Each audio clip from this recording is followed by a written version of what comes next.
Doctor గారు, ఈ రోజుల్లో మనం చూస్తే కనుక ఆస్తమా అనేది చాలా మేజర్ ప్రాబ్లం అందరికీ కూడా. అవునండి. ఎప్పుడైతే కొంచెం రెయిన్స్ పడి కొంచెం కోల్డ్ క్లైమేట్ ఉంటుందో అప్పుడు ఈ ఆస్తమాతో చాలా మంది బాధపడుతుంటారు. అవునండి. ఊపిరి పీల్చుకోవడానికి కూడా చాలా ఇబ్బంది పడుతుంటారు. సో అసలు డాక్టర్ గారు, ఆస్తమా అంటే ఏంటి? ఆస్తమా అంటే మనం గాలి తీసుకునే ముక్కు రంధ్రాల ద్వారా గాలి ఊపిరితిత్తులకు చేరే ప్యాసేజ్లో కొంచెం ఇన్ఫ్లమేటరీ కండిషన్ అంటాం దీన్ని. అబ్స్ట్రక్టివ్ ఎయిర్వే డిసీజ్ అని వర్ణిస్తారు. ఈ ఎయిర్ ప్యాసేజెస్ ఏవైతే ఉన్నాయో వాటిలో వాపు అంటే ఇన్ఫ్లమేషన్ క్రానిక్గా చాలా ఏళ్ళ తరబడి ఆ ఇన్ఫ్లమేషన్ అలా కంటిన్యూ అవ్వడం వల్ల ఈ పేషెంట్స్లో దీర్ఘకాలికంగా చెస్ట్ టైట్నెస్ అంటే ఊపిరి బిగబట్టినట్టు అవ్వడము, ఆ గాలి రంధ్రాల ద్వారా గాలి సరిగ్గా లోపలికి బయటికి వెళ్ళకుండా అవ్వడం వల్ల ఊపిరి తీసుకోవడంలో ఇబ్బంది, ఎక్కువగా రాత్రిపూట ఎర్లీ మార్నింగ్ సిమ్టమ్స్, తద్వారా దగ్గు అండ్ ఊపిరి ప్యాసేజెస్ మూసుకుపోయినందువల్ల ఊపిరి లోపలికి వెళ్ళేటప్పుడు బయటకి వదిలేటప్పుడు వీజింగ్ అంటే పిల్లి కూతల్లాగా శబ్దాలు వస్తూ ఉంటాయి. ఇవన్నీ ఆస్తమాకు సంబంధించిన సిమ్టమ్స్ అని చెప్పొచ్చు. అయితే ఇప్పుడు ఈ ఆస్తమా అనేది రావడానికి ముఖ్య కారణం ఏముంటుంది మేడం? యాక్చువల్గా ఆస్తమాకి ముఖ్యంగా చైల్డ్హుడ్ ఆస్తమా అంటాము. దాంట్లో 3 to 5 years చిన్నపిల్లల్లో నుంచి స్టార్ట్ అవుతుంది.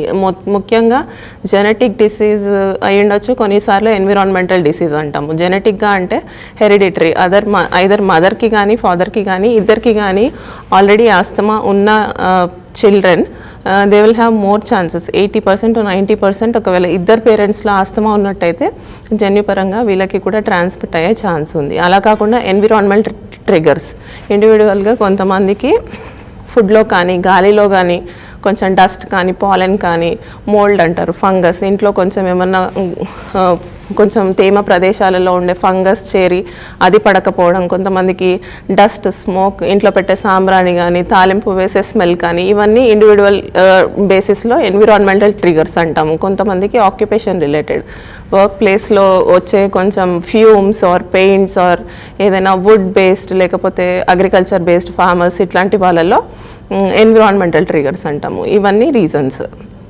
మనం చూస్తే ఇది ముక్కు ప్యాసేజ్ ద్వారా ఊపిరితిత్తుల వరకు వెళ్ళే ఎయిర్ ప్యాసేజ్, దీన్ని ట్రకియా అంటాము. ఇలా బ్రాంకియల్ డివిజన్ ఉంటుంది.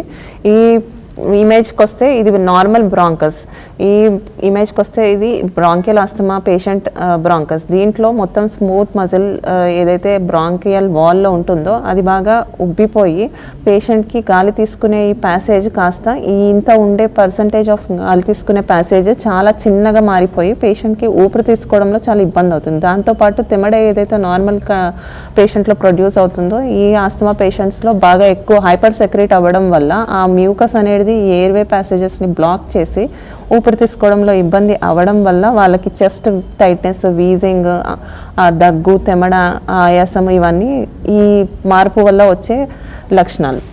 ఆస్తమా పేషెంట్స్ ఎప్పుడైతే సిమ్టమ్స్ కంట్రోల్లో ఉన్నాయో దాని తర్వాత మళ్ళీ సిమ్టమ్స్ రావటం కానీ ఆస్తమా సివియర్ అవ్వటం కానీ దానికి రీజన్స్ వాటిని ఆస్తమా ట్రిగర్స్ అంటాము. దీంట్లో మనం చూస్తే కొంతమందిలో పోలెన్ గ్రెయిన్స్ అంటే పుప్పిళ్ళు, ఫ్లవరింగ్ సీజన్లో వచ్చే పాలెన్ గ్రెయిన్స్ ద్వారా, ఇళ్లలో ఉండే కాక్రోచెస్, వేరే డస్ట్ మైట్ ద్వారా, కొన్ని కెమికల్స్ ద్వారా, చల్లగాలికి ఎక్స్పోజ్ అయినప్పుడు, కొన్ని ఫంగల్ స్పోర్స్ ద్వారా, ఇంట్లో చిమ్ముతున్నప్పుడు వచ్చే డస్ట్ ద్వారా, స్మోకింగ్ వల్ల, ఇంకేమైనా స్ట్రాంగ్ ఆర్డర్స్ వల్ల, బయటకు వెళ్ళినప్పుడు పొల్యూషన్ వల్ల, కొంతమందిలో stress and anxiety related triggers కూడా ఉంటాయి. వాళ్ళలో స్ట్రెస్ లెవెల్స్ పెరిగినప్పుడు ఆటోమేటిక్గా ఆస్తమా సిమ్టమ్స్ మళ్ళీ మొదలవుతుంటాయి. కొంతమందిలో ఇంట్లో పెట్స్ ఉంటే దానికి రిలేటెడ్ ఫర్ ద్వారా కూడా ఆస్తమా సిమ్టమ్స్ ట్రిగర్ అయ్యే ఛాన్స్ ఉంటుంది.